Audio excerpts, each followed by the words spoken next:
If we turn our backs and spit in his face, is God still gonna bless the USA? During the final days at Denver's old Stapleton Airport, a crowded United flight was canceled. A single agent was rebooking a long line of inconvenienced travelers when an angry passenger pushed his way to the front. Slapping his ticket down on the counter, he barked, "I have to be on this flight, and it has to be first class." The agent calmly replied, "I'm sorry, sir. I'll be happy to help you, but I must assist these folks first. I'm sure we'll work something out." Unimpressed, the man shouted so the whole terminal could hear, "Do you have any idea who I am?" Without missing a beat, the gate agent picked up the microphone and announced, "May I have your attention, please? We have a passenger here who does not know who he is.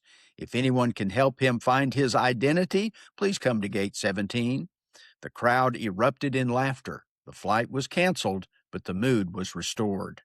Greetings, Patriots. I'm Perry Greene. Welcome to God in America, where faith and freedom fly united. That humorous story raises a serious question. Do we really know who we are? For many people, identity is tied to the changing circumstances of life. Some define themselves by relationships as spouses, parents, or children. Others define themselves by career, political affiliation, or social role. But what happens when those things change or disappear?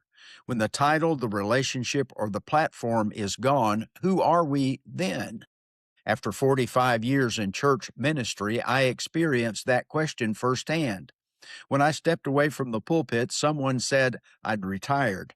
But that word can sound faded. The truth is, our titles may change, but our calling and identity in Christ never do. I hadn't really retired. I simply changed ministries and began God in America. Men often find their worth in work and women in the family. Both can face profound loss when those seasons shift. Political identity can also fade. Parties change, and so do their values. John Kennedy's Democrats would be Republicans today. Even national identity is fragile. The America our founders envisioned, rooted in faith and freedom, has dramatically changed. But our forefathers understood who they were before God. The signers of the Declaration of Independence risked their names, fortunes, and lives for liberty because they believed it was a divine calling, not just a political one. Thomas Paine reminded them and us, those who expect to reap the blessings of freedom must, like men, undergo the fatigue of supporting it. And what we obtain too cheaply, we esteem too lightly. True liberty, like true identity, comes with cost.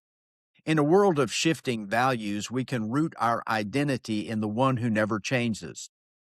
Hebrews 13, verse 8 tells us Jesus Christ is the same yesterday, today, and forever.